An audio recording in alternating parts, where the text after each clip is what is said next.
వింధ్య, మౌనిక, మీరేంటిక్కడ?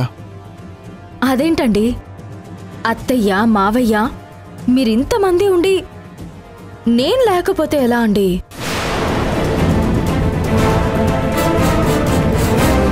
ఏంటి సంధ్య, నువ్వు వాళ్ళని మాత్రమే పిలిచావా? నన్ను పిలవలేదా? ఇదేనా మన స్నేహం అంటే? నేను లేకుండానే నా భర్తతో రిబ్బన్ కటింగ్ చేయించావు అంటే నీకు నా భర్త అవసరం ఉంది కానీ నా అవసరం లేదా?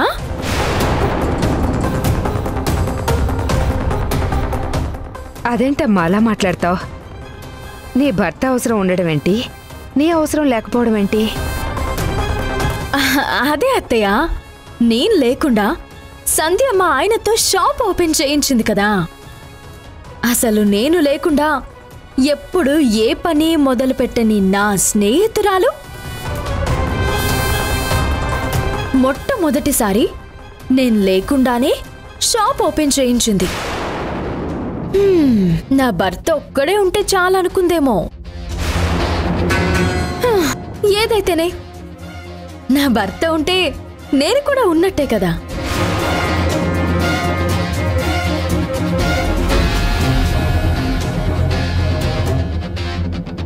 అత్తయ్య, మావయ్య, మీరెప్పుడొచ్చారు?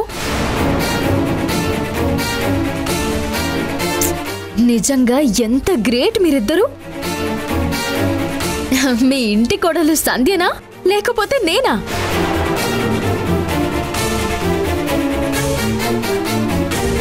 ఏంటమ్మా, ఇంటి కోడలు తనెందుకు అవుతుంది? తను నీ స్నేహితురాలు.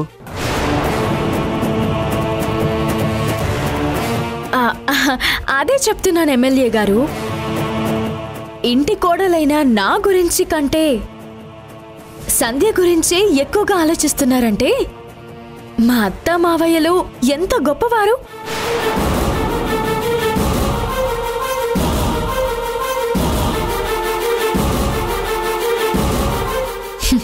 మీలాంటి అత్తయ్య మావయ్య దొరకడం నా అదృష్టం. నాకంటే నా స్నేహితురాలు సంధ్య ఎక్కువగా అదృష్టం చేసుకుంది. సార్, మీరు ఇంకా ఓపెన్ చేయాల్సిన షాప్స్ ఉన్నాయి, మనం వెళ్ళాలి. అవును కదూ రాజేష్, ఇంతసేపు నీకు అర్జెంట్ అన్నావు కదా, ఇప్పుడు నాకు అర్జెంట్ అయ్యా. ఓపెన్ చేయాల్సిన షాప్స్ ఇంకా ఉన్నాయి, మళ్ళీ కలుస్తాను. సంధ్య, శ్రీకర్, వెళ్ళొస్తాను.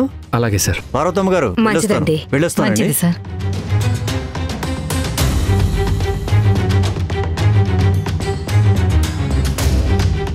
వింధ్య, మనం కూడా వెళ్దామా? ఏంటండి, నేను రాగానే వెళ్ళిపోదామంటున్నారు? దగ్గరుండి లోన్ ఇప్పించారు, షాప్ ఓపెనింగ్ కి ఎమ్మెల్యేని తీసుకొచ్చారు, మీ చేతులతో రిబ్బన్ కట్ చేశారు. ఇప్పుడు నేను రాగానే వెళ్ళిపోతే సంధ్య ఏమనుకుంటుంది, శ్రీకర్ గారు ఏమనుకుంటారు, పార్వతత్తే ఏమనుకుంటారు?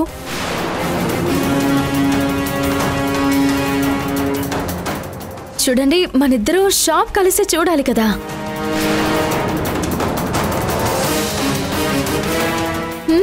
షాప్ చాలా బాగుందండి.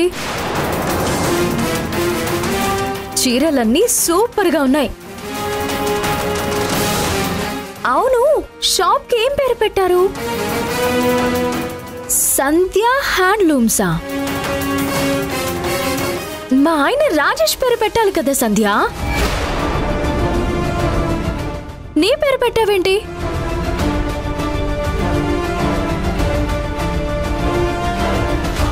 వింధ్య, ఏం మాట్లాడుతున్నావు? వాళ్ళ షాప్కి వాళ్ళ పేరు పెట్టుకుంటారు కానీ రాజేష్ పేరు ఎందుకు పెట్టుకుంటారు? అయ్యో, మా ఆయన రాజేష్ మీద అభిమానంతో అంటున్నానత్తయ్య. మామూలుగా అయితే ఆలోచన నాది, సహాయం నాది కాబట్టి వింధ్య అని పేరు పెట్టాలి. అఫ్ కోర్స్, నా పేరు పెడితే మా స్నేహానికి విలువ ఉండదని సంధ్య ఫీల్ అయి ఉంటుంది. అందుకే ఆయన పేరు పెట్టుంటుందేమో అనుకున్నాను.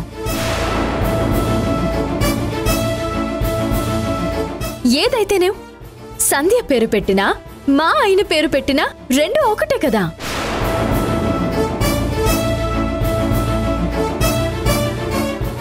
రాజేష్ గారు, మీరొచ్చారు, చాలా సంతోషం. శుభవాణి షాప్ ఓపెన్ చేశాం. ఇక్కడ అనవసరంగా ఏదేదో డిస్కషన్ పెట్టొద్దండి. వచ్చే కస్టమర్లకి ఇబ్బందిగా ఉంటుంది. అయ్యో, నేను కస్టమర్నేనండి శ్రీకర్ గారు. నేనేమైనా మిమ్మల్ని బాధ పెడుతున్నానా? శ్రీజ, నా మాటలు నీకేమైనా బాధని కలిగిస్తున్నాయా? పైగా నా స్నేహితురాలు షాప్ ఓపెన్ చేసుకుందని నేను ఆనందంగా గర్వంగా ఫీల్ అవుతుంటే మీరేంటి కాస్త గిల్టీగా ఫీల్ అవుతున్నారు? నేనేమైనా తప్పుగా మాట్లాడుతున్నానా?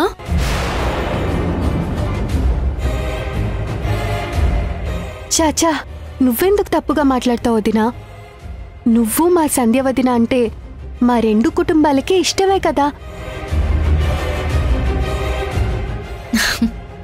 చాలా ఇష్టం.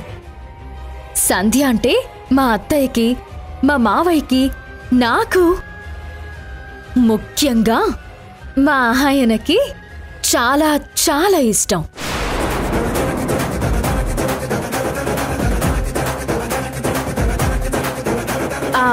ఏమండి, మనం ఒక మంచి చీర కొనాలి కదా. ఆ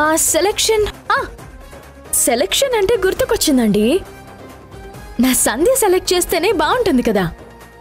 సంధ్య, నీ టేస్ట్ ప్రకారం నాకు ఏ చీర బాగుంటుందో ఒకటి సెలెక్ట్ చేసివ్వు.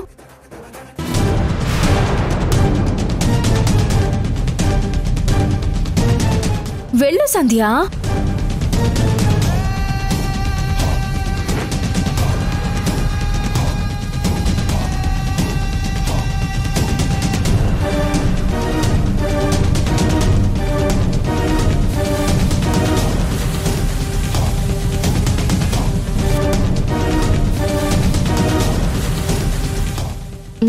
తీసుకో.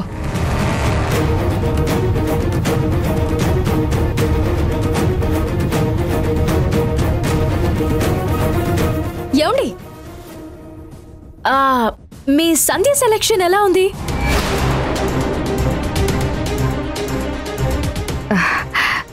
మీ సంధ్య ఏంటమ్మా? అదే అత్తయ్య, మా అందరి సంధ్య అంటున్నాను.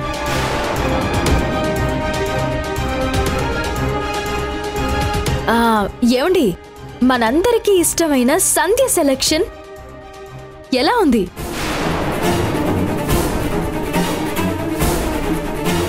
చాలా బాగుంది. థ్యాంక్స్ అండి. ఫస్ట్ టైం మీకు ఈ చీర మీకు బాగా నచ్చింది, అది కూడా సంధ్య సెలెక్షన్ చేయడం వల్లే.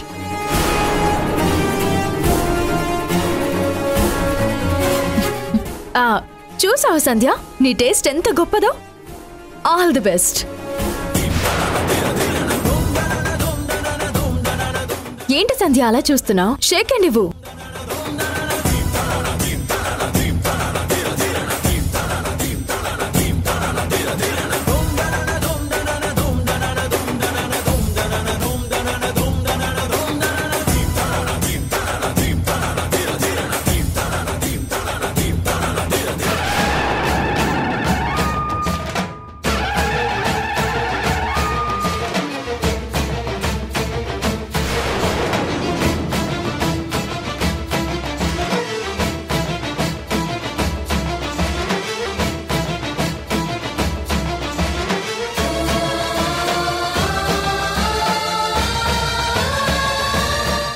ఇండియా, చెయ్యొద్దులో.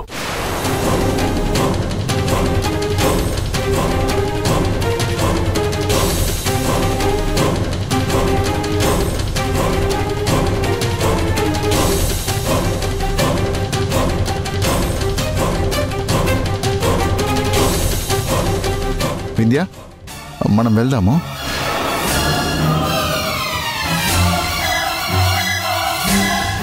అమ్మా వెళ్దాం పద.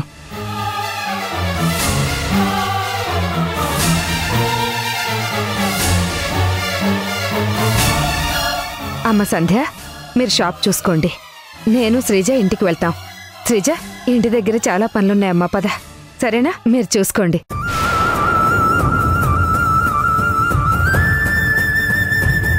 సంధ్య, లేదండి, నాకేం బాధ లేదు. నా వింధ్య వచ్చింది. నా వింధ్య లేకుండా ఒక శుభకార్యం చేస్తున్నానన్న గిల్టీ ఫీలింగ్ ఇంతసేపు నన్ను వెంటాడుతూనే ఉంది. అదొచ్చి నా కళ్ళల్లోకి చూస్తూ, నాతో మాట్లాడుతూ, నా చెయ్యి కూడా పట్టుకుంది కదా. ఇది చాలు కదండి. దీనికోసమే కదండి నేను పరితపించింది. సంధ్య, ఇప్పుడు కూడా ఎందుకు నెగిటివ్ విషయాన్ని పాజిటివ్గా మార్చుకొని చెప్పుకుంటున్నావు? శుభమాని పూజ చేసుకొని షాప్ ఓపెనింగ్ చేసుకున్నాం. ఇక్కడ కూడా నీ కన్నీళ్ల కారణమైన వింధ్యని నువ్వింకా సపోర్ట్ చేస్తున్నావా? అయ్యో లేదండి, ఇవి కన్నీళ్లు కాదు, ఆనంద బాష్పాలు. నా వింధ్య నాకు షేక్ హ్యాండ్ ఇచ్చిందండి. తను అసలు రాదు అనుకున్నాను, కానీ వచ్చింది. తను రాకపోయి ఉంటే అందరూ ఉన్నా కానీ తను లేని వెళుతుండేదండి. నాకెంత సంతోషంగా ఉందో తెలుసా? ఈ షాప్ పెట్టడానికి కారణమే వింధ్య కదా. ఈ ఆలోచన తనకే వచ్చింది కదా. ఎమ్మెల్యే గారు కూడా షాప్ ఓపెనింగ్కి వచ్చారు. ఆ మిస్అండర్స్టాండింగ్ ఒక్కటి లేకపోయి ఉంటే ఎంత సంబరంగా ఉండేదాన్నో. అయినా సరేనండి, అది నాకు దూరంగా ఉండి రాకపోయి ఉంటే అత్తయ్య ఎందుకు రాలేదు అని అడిగేవారు. అప్పుడు నా దగ్గర సమాధానమే ఉండేది కాదు. అది లేకుండా నేనే పని మొదలు పెట్టలేదు. ఇది మాత్రం అది లేకుండా చేస్తున్నానన్న ఫీలింగ్ నాలో ఉండిపోయేదండి. అది రావడం వల్ల నాకు చాలా సంతోషంగా ఉందండి. అది రావడం వల్ల నాకు బ్లెస్సింగ్. ఇలా నా చెయ్యి పట్టుకోవడం ఒక విధంగా నా వింధ్య నాకు ఇచ్చిన ధైర్యం అండి. ఈ షాప్ ఖచ్చితంగా సక్సెస్ అవుతుంది. మనం మంత్లీ ఈఎంఐ క్లియర్ చేసుకుంటాం. మన ప్రాబ్లమ్స్ అన్నీ సాల్వ్ అయిపోతాయి. ఇందాక ఎమ్మెల్యే గారు చెప్పినట్టు మనం ఎక్స్పోర్ట్ స్థాయికి వెళ్తాము. ఆ ధైర్యం నాకుంది. ఇలా షాప్ ఓపెనింగ్ చేసుకుని బాధపడుతూ ఏదో పోగొట్టుకున్న వాళ్ళలాగా ఉండకూడదు. వింధ్య వచ్చిందని ఇప్పుడు నాకు చాలా సంతోషంగా ఉంది. సంతోషంగా ఉండటం వేరు, సంతోషంగా ఉన్నట్టు నటించడం వేరు. లేని రిలేషన్ కలిపిన వింధ్య వల్ల నువ్వు సంతోషంగా ఉన్నావంటే నేను నమ్ముతానా? రాజేష్ గారు తప్పనిసరి పరిస్థితుల్లో మనకి ఎదురవ్వడం ఏంటి? మనల్ని డ్రాప్ చేసి వెళ్ళిపోయేటప్పుడు ఎమ్మెల్యే గారు బలవంతంగా తనని ఆపి తన చేత రిబ్బన్ కట్ చేయించడం ఏంటి? రాదనుకున్న వింధ్య వచ్చి చూడడం ఏంటి? ఇవన్నీ సమస్యలే తీసుకొస్తాయి తప్ప సంతోషాలు కలిగించవు సంధ్య. నువ్వు కన్నీళ్లు కారుస్తూ అవి ఆనంద బాష్పాలని చెప్తే నాకు తేడా తెలీదా? నువ్వెంత బాధపడుతున్నావో నాకు తెలీదా? కానీ సంధ్య, ఖచ్చితంగా మంచి రోజు వస్తుంది. నువ్వు బాధపడద్దు. పైగా ఈరోజు అస్సలు బాధపడద్దు. చచ్చా, నేనెందుకు బాధపడతానండి? మీరున్నారనే ధైర్యం ఉంది. ఇక వింధ్య అంటారా, దానికి ముక్కు మీద కోపం, షార్ట్ టెంపర్. ఇలా వచ్చిన కోపం అలా వెళ్ళిపోతుంది. ఈరోజు కోపం వస్తే రేపైనా రియలైజ్ అవుతుందండి. వింధ్య అన్న మాటల్ని మీరేం మనసులో పెట్టుకోవద్దు. వింధ్య నా చెయ్యి నలిపి నన్ను బాధ పెట్టిందని మీరు అనుకుంటున్నారు, కానీ అది ఇచ్చిన షేక్ హ్యాండ్తో మన షాప్ సక్సెస్ అవ్వాలని ఆ బాధని కూడా నేను బ్లెస్సింగ్స్ లాగే తీసుకుంటున్నాను.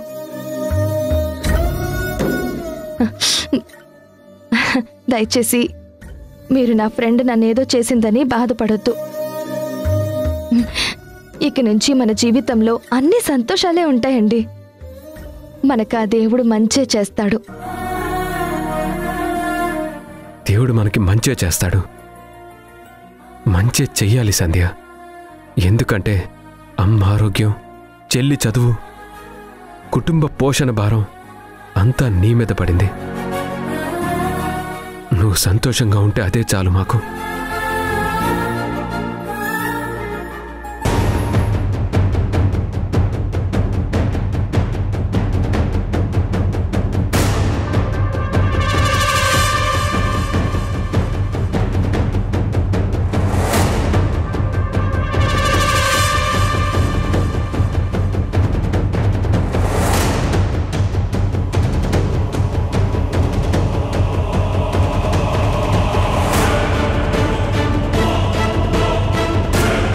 నువ్వసలు మనిషిలాగే ప్రవర్తిస్తున్నావా? అందరి ముందు షేక్ హ్యాండ్ ఇస్తున్నట్టు ఇచ్చి చేతిని అంత దారుణంగా నొక్కి పెడతావా? ఎందుకు నువ్విలా రాక్షసంగా బిహేవ్ చేస్తున్నావు? ఏంటి, నేను రాక్షసంగా బిహేవ్ చేస్తున్నానా? మరి మీరు చేస్తుందేంటి? నా మాట కాదని, ఆ సంధ్య ఇంటికి వెళ్ళడానికి వీల్లేదు అని అత్తయ్యకి మావయ్యకి నేను చెప్పలేను. ఏం చేయాలో ఏం చేయకూడదో ఒక భర్తగా చెప్పే హక్కు మీకుంది. అలాగే మీరేం చేయాలో ఏం చేయకూడదో చెప్పే హక్కు మీ భార్యగా నాకు ఉంది. అందుకే మిమ్మల్ని వెళ్ళొద్దు అని చెప్పాను. అయినా మీరు వెళ్ళారు. ఎంత అన్యాయం అండి! చేయాల్సిందంతా చేసేసి నేను అరవాల్సింది పోయి మీరొచ్చి నన్ను తప్పు పడుతున్నారు. ఇది మీ స్ట్రాటజీలో ఒక భాగమే కదా? నువ్విలా మాట్లాడతావని నాకు బాగా తెలుసు. నేనక్కడికి కావాలని వెళ్ళలేదు. నిజంగానే వీసా కోసమని బయలుదేరాను. కానీ దారిలో నేనలా లాక్ అయిపోయాను. కథ, స్క్రీన్ ప్లే, మాటలు భలే కుదురుతున్నాయండి. స్క్రిప్ట్ రైటింగేనా? డైరెక్షన్ కూడా మీదేనా? ఈ ఇల్లు చూస్తుంటే ఇదొక డ్రామా కంపెనీ లాగా కనిపిస్తుందండి. సన్నివేశాన్ని ఎంత బాగా రక్తి కట్టిస్తున్నారండి.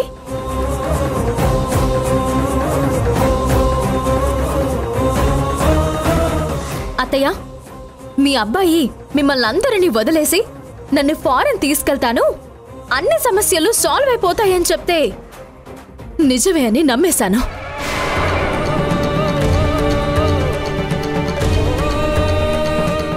అప్పటికి ఉదయాన్నే మంచి పర్ఫ్యూమ్ కొట్టుకున్నారు.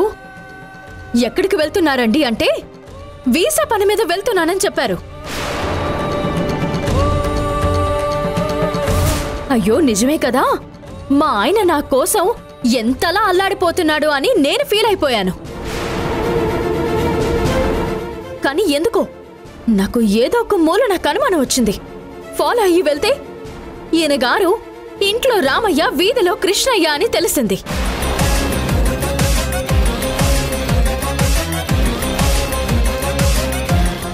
గతంలో మీరు నాకొక మాట చెప్పారు, గుర్తుందా అత్తయ్య?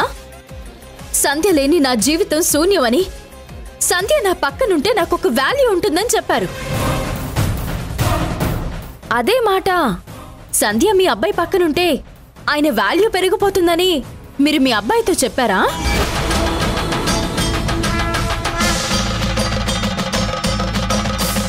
వింధ్య,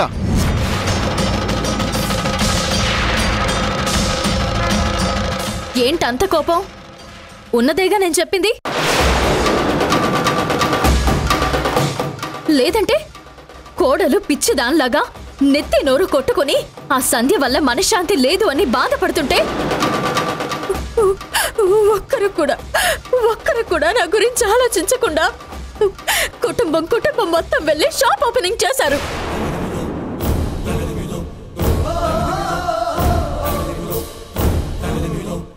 ఏమండి, ప్రియురాలి కోసం మీరు ఇదివరకే చాలా చేశారు. ఇప్పుడు మాత్రం చెయ్యొద్దు అంటే మీరు వెళ్ళి ఏకంగా రిబ్బనే కట్ చేశారు. సంధ్య అంటే మీకెంత ఇష్టం అండి? చచ్చా, ఇష్టం అనడం కంటే మోసం అంటేనే కరెక్ట్.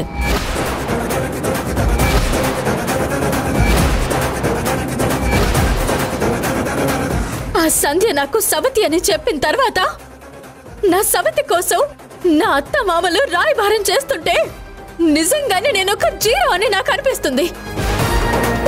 నా బతుకొక శూన్యం అని అనిపిస్తుంది. కానీ మీరన్నట్టు నా వాల్యూస్ ఉన్న ఆ సంధ్య వల్ల కాదు, మీ వల్లే అయ్యింది.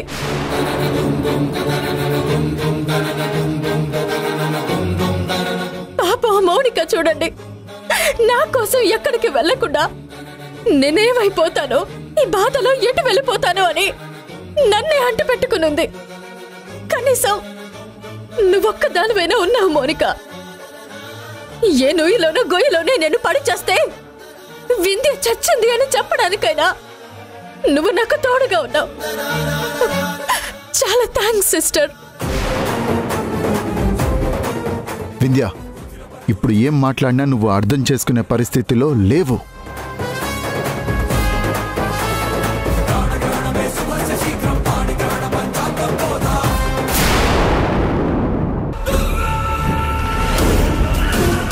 నా నుంచి నా భర్తని దూరం చేసిన నీకు నేను వేస్తున్న శిక్ష ఇది.